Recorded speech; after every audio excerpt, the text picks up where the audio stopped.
And now, introducing the hottest new tag team in podcasting, George Feast, Johnny Clash, the Game Marks.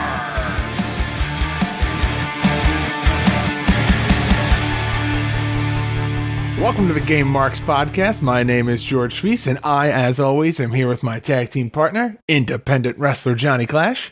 Hello! Each week on this podcast, we break down the good, the bad, and the awesome of wrestling video games and offer up our rating of Play It Forever, woo, or Future Endeavor. You're fired! This week on the podcast, we are playing MicroLeague Wrestling. But before we get into that, a little follow-up from last week. John, how you doing, my friend? I am doing swell. We are putting this out a day later, but fear not, this is a one-time thing, and we will be back to Mondays next week. Yes, this was a slight inconvenience due to some travel issues, but hey, these things happen.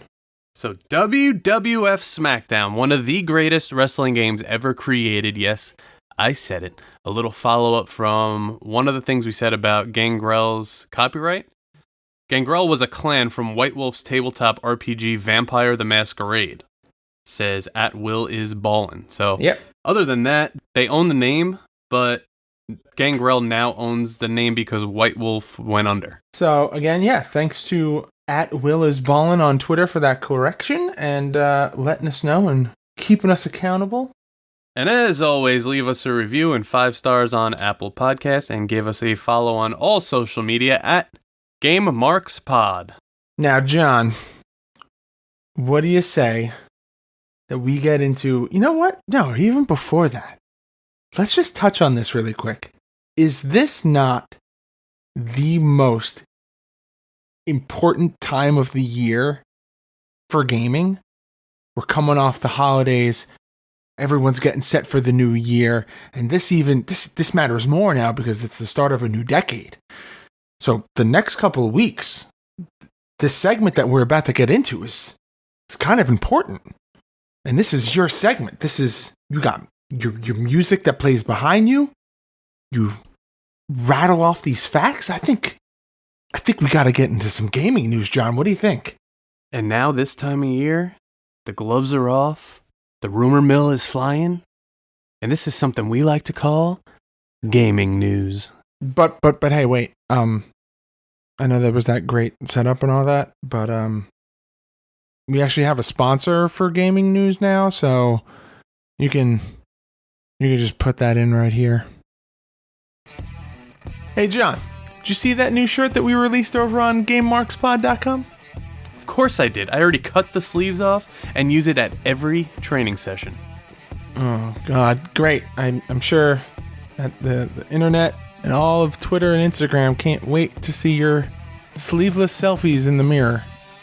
It's available in men's, women's, kids, tank tops, so you don't have to cut it, long sleeve, and sweatshirts. All of that, plus, it was designed by me. The hits just keep on coming here. All right, well, everybody gets their 15 minutes, I suppose. Head on over to GameMarksPod.com and get yours today.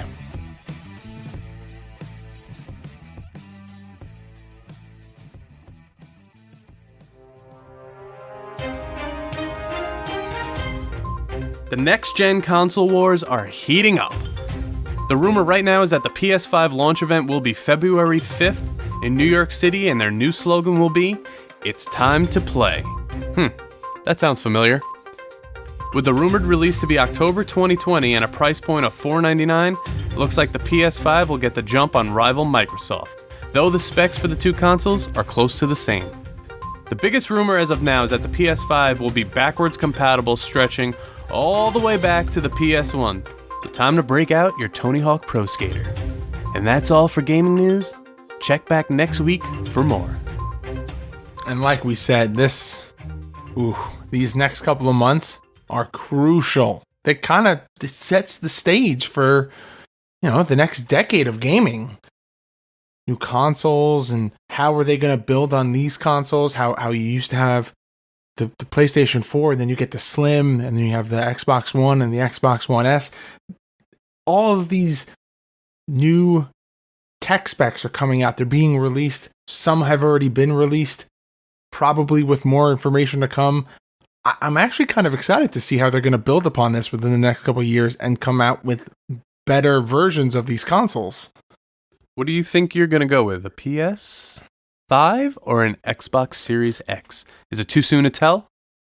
I think it still may be too soon to tell. Now, historically, and I've talked about it on the podcast before, my home is a PlayStation home. We always have been. Both my wife and I have always been loyal to Sony. But, I don't know, there's just something kind of charming about that big black refrigerator looking of a console, and you never know. Well, same here. PlayStation all the way. I don't know if there's much Xbox can do to get me away from that, but hey, we'll see. I did own the first 2 Xbox consoles. So that's it for gaming news and a little follow-up from last week. I think it's time that we get into the question of the week. The question of the week is sponsored by Create a Pro Wrestling. On February 1st, Create a Pro Wrestling returns to Lynbrook, New York for the first show of 2020 with Northern Invasion. Featuring Ethan Page, Space Monkey, and AEW superstar Orange Cassidy. All of this plus your favorite Create a Pro wrestlers. Head on over to createaprowrestling.com to pick up your tickets today. All right, so this week, like we said, it is John's turn to ask the question, and the floor is yours, my friend, whenever you're ready. So with the new consoles coming out, with the new controller types we're seeing, the new prototype, from every console in history, what has been your favorite controller and why? N64, final answer. Why? I don't know. I can't tell you why. My heart wants to say that the PlayStation controller has always been my favorite because it is something that I still use to this day. But for some reason, I have so many wonderful memories with the N64 and that ridiculous looking controller. There was just something super unique and super charming about it, and it wasn't super uncomfortable to play with. There were multiple grip styles. I thought that it lended itself to a lot of different games. Yeah, it's just always has kind of been one of my favorites. What about you? All right. So I think I do say PlayStation because it's been around forever and I've used every single one of them. There's just something comforting about it because you know it and you know where everything is. I've never had one break on me. I've had N64 controllers break. I would say GameCube is close to one of my favorites. I really like the trigger on those. But I've had more than one that broke on me. And they were like the legit Nintendo branded ones, not the Mad Catz Turbo controllers. So I was just going to say, back in the day, I want to say even from the GameCube and on into the first Wii, they had, I guess it was Mad Catz, they made like those mini wireless GameCube controllers. yes. I love those. They were great. Remember the Wavebird? Yeah, that's what it was, the Wavebird. That was, I think, the first wireless controller. Yeah, you could I love them because, you know, everyone had Mario Kart or Smash Brothers, and you could just pick up your controller and, you know, it wasn't like you had to lug this huge thing with like a cord that you had to unravel, and like the controller was kind of big. Like this was just like you could pretty much throw it in your pocket. Different channels, way before Bluetooth, different channels on it. Yeah, especially during that time, you're wearing your John Cena cargo shorts, so you have the pockets for it. Yep, just pop it in, bring it over. Do you remember the commercial where the kids are playing WrestleMania 18? I do, actually. Yeah. That was, you see 4 guys in the ring and you're like, whoa. Yeah. 4 different wireless controllers at a time, what? I loved it. I loved it.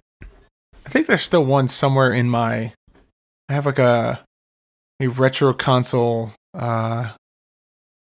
plastic bin, like a storage bin of just like old consoles and stuff.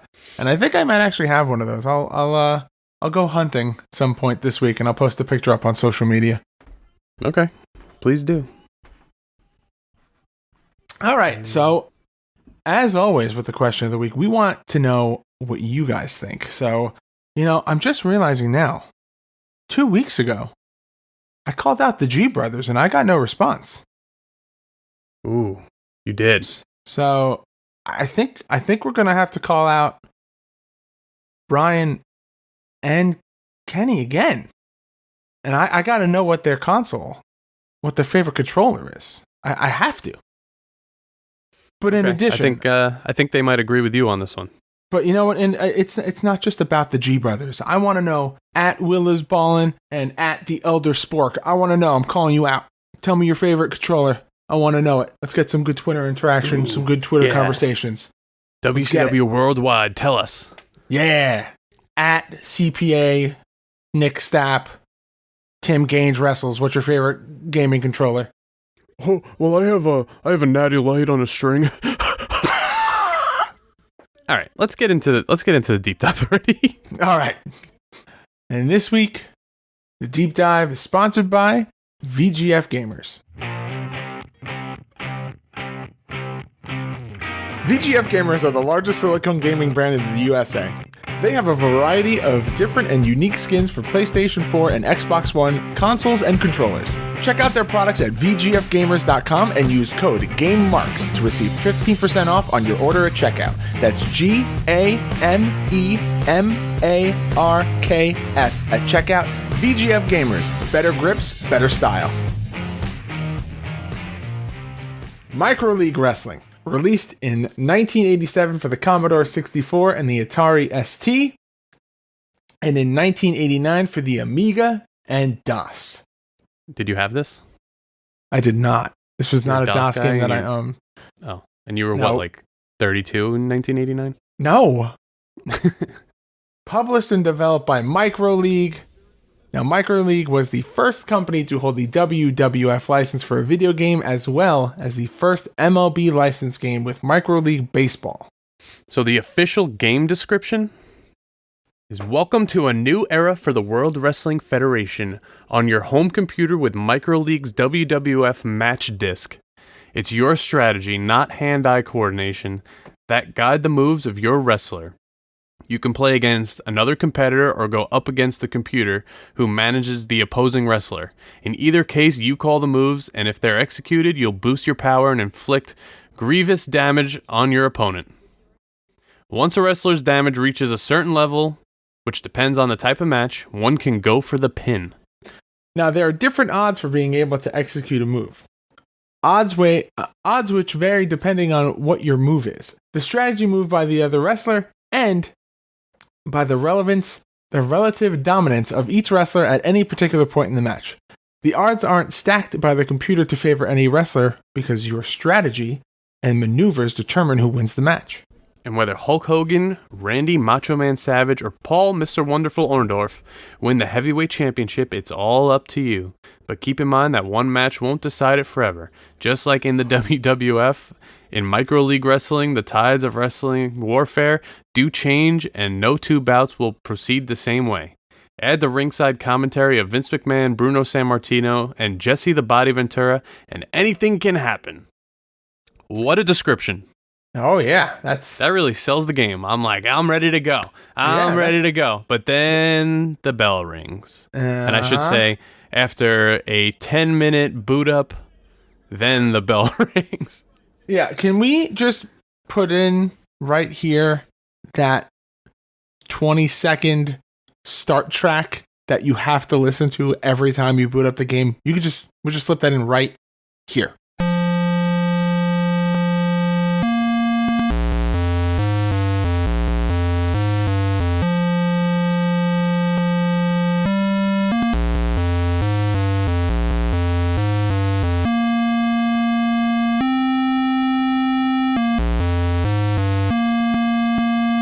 So let's get into the gameplay. Now, this game uses a turn-based strategy, as players choose a move from their wrestler's arsenal as each opponent does the same. And depending on the situation, one move can successfully be executed. Now, each wrestler has 5 basic moves, which cause 2 major damage points, 4 major moves, which cause 4 damage points, and 1 super move, which causes 6 damage points and is the only way to attempt to pin your opponent. So, like, the groundwork's there for every game we've ever played. Yeah. But really, all this is an old school version of Pokemon with wrestlers. You know? Wasn't that an option of a game that we wanted to say? That we wanted where you could go around and catch wrestlers and like it was like a Pokemon based game? I think so. I mean, This is kind of it. there's some other actually cool features to this, but we'll get to them. Yeah. Now, each wrestler also has a block option, which, if done successfully, will remove 2 of their own damage points. In addition, face wrestlers can attempt a special move in which they rally the crowd to gain momentum and recover some of their damage. On the flip side, heel wrestlers can attempt special cheating tactics, but this runs the risk of a disqualification. Ooh, Which the is risk is there. Which is an interesting take. It's almost like I guess like a status boost in most turn-based games where like, you know, you can raise your defense or your attack bonuses in Pokemon or whatever. It's even like in the 2K games how you have different abilities for different wrestlers, like leverage pin and kick out and all that. Which Yeah, I always have the kick out boost on. Or how in the SmackDown game you can make your character excel at hardcore matches so they take less damage for weapons, but they deal more with weapons. Right. Like And for those stat who don't change. know, which it's 2019, I'm sure the curtain is peeled back enough. A face wrestler is a good guy, and a heel wrestler is a bad guy. Now, for the record, John. Yeah. What do you prefer to be? In real life or in video Well, games? we all know that you are the biggest heel in real life, but in wrestling video games, when you make your character, do you prefer to be a face or you prefer to be a heel? I'm usually a babyface because when I get booed for doing things, it makes me sad. And yet How about that's that? just how you choose to live your life in your wrestling career. It's crazy. Yeah. Yeah. You're right. I'm waiting for that face turn on this podcast. One day. All right, and the final little bit of detail about the gameplay is that the moves and scenes in the game's matches are accompanied by digitized imaging of them occurring in a specific match. Yeah, more or less, it takes digitized, like 8-bit clips. I mean, we're really seeing like the dawn of the GIF era here. Yeah, And and they're not bad. Like it's got some pretty decent animation. I wouldn't necessarily call them sprites, but no. it's a solid little GIF animation of Hulk Hogan and Macho Man panting. I mean, they even have one of Howard Finkel doing the ring announcing. It's awesome. Yeah, so that's the thing. You can't pick like who you can't make your dream matches. You can't pick who you want to be really in this game. It's kind of the set match and that's it. So if you pick Hogan and Macho Man, it's Hogan and Macho Man. And obviously that's for these animations to actually work because they didn't put these guys in a studio and say, "Okay, you do this, you do this." They'd be there for hours, especially in what is this, 1989? Yeah. They're not going to do that. So as it went, which we will touch on in a little bit, it actually came with expansion packs with other matches available. So rather than unlocking new wrestlers, you're actually unlocking new matches. So we might be seeing the first unlockables also and expansion packs. And the first DLC. Now, This game is more groundbreaking than we thought. yeah. Now, much like the original Nintendo, the original Super Nintendo and Sega cartridges and the box art, this artwork is no different.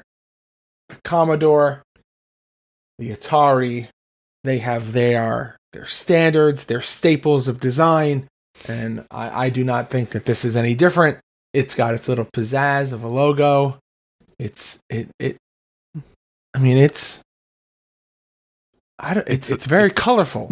It's something. it's telling you what it is, digitized video action with real WWF stars featuring Hulk Hogan. So if you're a kid in 1989 and you have an Atari or whatever console it may be, your eyes are lighting up because Hulk Hogan is finally in your grasp. Doing a little Google research, quick Google, looking at all the other Commodore 64 box arts. This is kind of on the lower tier of the box art spectrum here. I thought that I might be thinking of a different console, or maybe I'm thinking of the earlier Commodore titles, but a lot of them had this framing with all the artwork within the frame. But as the console went on, you got way more of those hand-drawn, almost like movie poster quality styles of box art, which, not gonna lie, that's kind of what I expected from this. And you just don't get it. Like, yes, there is an artist rendering of Hulk Hogan, but I don't know. It's not doing it for me. All right, but if you look, I wouldn't compare it to the other Commodore because I think this is just a MicroLeague thing. I'm looking at the MicroLeague baseball artwork, and it's almost identical other than the color scheme. It's got that rainbow wheel in the back. It's got, I don't know who this is on the cover, a baseball player of some sort. It's a very odd pixelated version of Keith Hernandez, but it's definitely not Keith Hernandez. No, because it's Padres, Tigers, Cubs, Royals, and Dodgers on the cover. I'm not sure if... Oh no, over 20 teams with all-star rosters. So, I mean, I think they just went with their scheme for baseball, for wrestling, to keep it all uniform. I'm a fan of that. I like that. Artwork could have used a bit more, because Hulk Hogan, you see like the upper part of his torso and his head, and the rest of him is really poor, muscly cartoon. I guess that's them saying, hey, we digitized him, but the actual digitizing looks better than this. I think that's, you pretty much hit the nail on the head, where I want more of an artistic version, and I want it to be where you actually see more of him digitizing, and it's not just like his arms are now like Stretch Armstrong putty arms. Yeah. Well, that being said, I think that's going to wrap up the conversation of the artwork here. And what do you say we move on? And I think it's your turn this week, because you're not sick anymore. By the way, you feeling better now? You good? You healed? I'm still a little bit of a, you know what I'm saying? But I'm good. Okay. All right. Well, I actually went to the doctor immediately following our recording last week, and I thought it was going to be, like strep or the flu or something. Turns out it was just a really bad cold, and I got over it in like 2-3 days. Okay. Awesome. I'm glad that you were feeling better. I'm glad that it wasn't anything serious. And with that, I'm going to read you the roster, and I'm feeling extra nice today. I'm going to do the roster and the non-playable roster. Oh, wow. So, spoil me. For the roster, and like we said before, these aren't players you could just pick. You have to pick individual matches. You have Harley Race, Honky Tonk Man, Hulk Hogan, Jake Roberts, Hacksaw Jim Duggan, Paul Orndorff, Randy Savage, Rick Rude, and Ted DiBiase. Now on the non-playable side, these are just the commentators and, managers that pop in here and there. Bobby Heenan, Bruno Sammartino, Gorilla Monsoon, Jimmy Hart, Jesse Ventura, Lord Alfred Hayes, Mean Gene Okerlund, Miss Elizabeth, Sensational Sherry, Virgil, and Vince McMahon. Quite the roster. Heavy hitters. Like I said, if you're a kid in 1989 and you have the Commodore or the Atari, you want this game. This is the game. What do you say? We get into a little. I want to do like a little drum roll here. A little ratings and receptions. Okay. We have...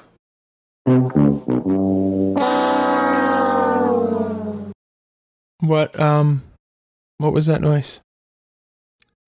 Yeah. Ratings and reception just didn't exist in 1989. I'm sorry. So you're telling me there's no GameSpot? No. And there's no Metacritic? No. But we have a user rating from give me something. GameSpot. Give me something. All right. I'll take something.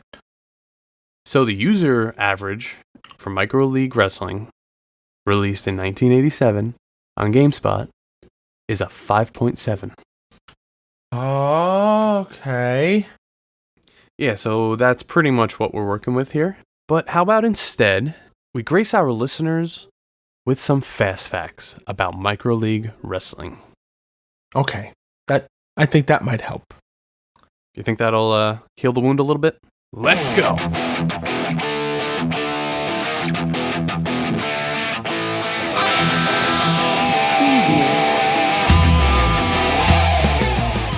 The original MicroLeague Wrestling disc, released in 1987, features Hulk Hogan vs. Randy Macho Man Savage on one side, and Hulk Hogan vs. Mr. Wonderful, Paul Orndorff on the other side. In 1988, 2 expansion discs were released known as the WWF Superstar Series. The first of these features Randy Savage versus the Honky Tonk Man and Hacksaw Jim Duggan versus King Harley Race. The second disc features Hulk Hogan versus the $1 Million Man Ted DiBiase and Jake the Snake Roberts versus Ravishing Rick Rude.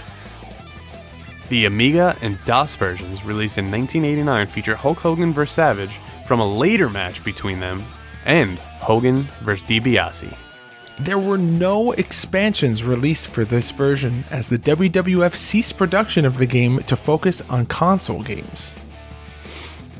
Before the matches, Mean Gene Okerlund interviews the participants. Howard Finkel does the ring introductions. During the matches, text commentary is provided by Vince McMahon and either Jesse Ventura or Bruno Sammartino. The expansion discs, as well as the later versions of the game, feature teams of McMahon and Ventura and Gorilla Monsoon with either Bobby the Brain Heenan or Lord Alfred Hayes. All right, so those are the fast facts. Now, I have to admit, the Commodore 64 is nothing I'm super familiar with. I don't know much about it. It's essentially a computer. Yeah, I'm looking at pictures. It looks just like a computer with a floppy disk drive. That's the game disc they're talking about. And it has a mouse pad joystick built into the keyboard itself. Don't get me wrong. By today's standards, this is like some crazy archaic technology. But at the time, this was groundbreaking. This was insanely innovative, like new forms of playing video games. This was cutting edge stuff. Yeah, and these floppy disks look pretty cool because, they don't have that sliding piece on top. They're just front and back. How many of our listeners do you think don't know what a floppy disk is? So a floppy disk is that save icon? George. If they're listening to a retro gaming podcast, I would assume they at least know what a floppy disk is. Listen, you'd be surprised. Maybe we have some younger listeners that are just trying to relive the glory days of old school retro gaming on a budget. And they're just like, I could just listen to these two schmucks talk about it, and then I don't have to go out and play them. That's true. That's a poll for social media. Do you know what a floppy disk is? Yeah, and I'm looking at Atari. I've seen that, obviously. It's very similar. Yeah, everybody knows what Atari is. Yeah. Do you ever play ColecoVision? I feel like I had a cousin who had a ColecoVision, and I played it, but I don't have any, solid memories of it. What about you? Oh, yeah. My dad had that, and occasionally we would set it up on this old TV he had, and he would, put it on his workbench, so we would just have, that one little area we can go to. And there was this, I think it was like a circus or carnival. Circus Carnival. Yeah.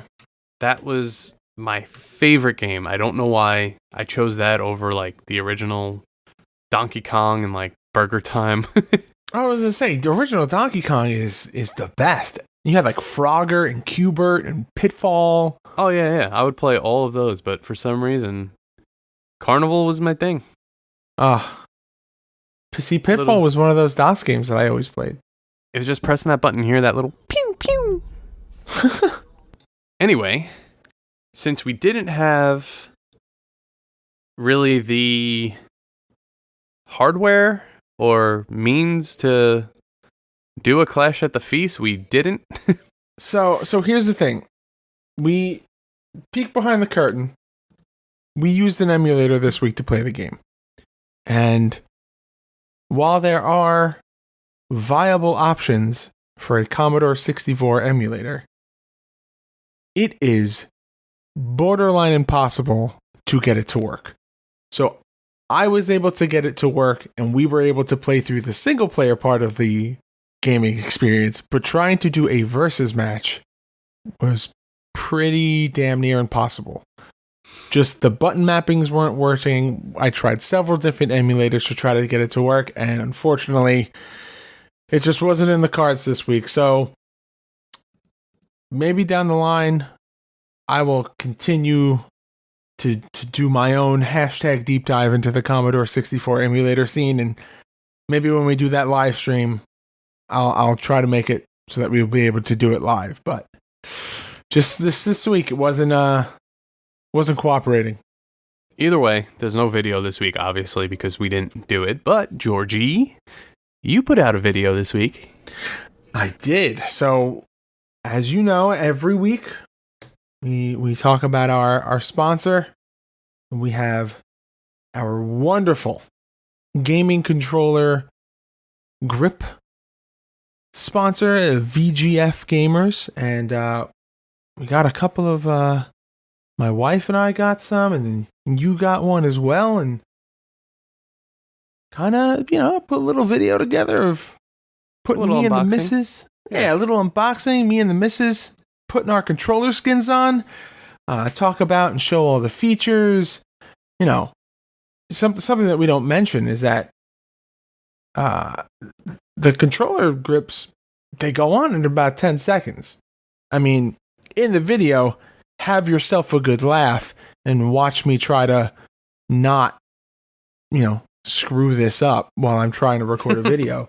But, I also included a clip in there of professionals from VGF Gamers putting on their skin. And it's true. They're super durable, super high quality. They're beautiful, beautiful skins. And it just adds a little extra, comfort, pizzazz, style to your otherwise normal, plain-looking, either black or whatever fun color you got controller. And I highly, highly recommend them. Make sure you go and check them out at vgfgamers.com, and be sure to use our code GameMarks for 15% off your order. All right, so we didn't have ratings this week, but we do have the important ratings, and that is our ratings. And each week we judge every game on a rating of Play It Forever or Future Endeavor. You're fired! So George, I'm going to switch it. I'm going to turn the table. Ugh. Sorry, I was falling off my chair. See what I get for trying to take initiative? God, it's amazing. And I'm going to ask you first this week. George Feast. MicroLeague Wrestling. The first WWF licensed video game. Would you play it forever or Future Endeavor? This is a toss-up because while I do love myself a good turn-based game, I'm trying to separate my difficulties with the emulator from my experience with the video game itself. And I feel like today, this could work as a mobile game. You take this same exact concept, update the graphics, make it like a little turn-based wrestling game. It could work. It's a alternative style of a wrestling video game that, may not, blow people's minds, but it's something, and I'm sure that there's an audience for it. That being said, though, this is not the most exciting game. It doesn't provide a lot of replay value, and because of that, I am going to future endeavor MicroLeague Wrestling. You're fired! What about you, Mr. Clash? All right, so unlike you, I don't see this as a mobile game because mobile games have completely surpassed this. I see the similarities with like Champions, how, it's like a puzzle that you could win a match with. But I don't think this concept, unless expanded upon, like Pokemon, like we said, I don't think this concept holds up today. And personally, even though, like we said, the nostalgia goggles exist, those were not on for me today. Between the load times, between the lack of, abilities, because it is so old, and that god-awful music. Future endeavor. You're fired!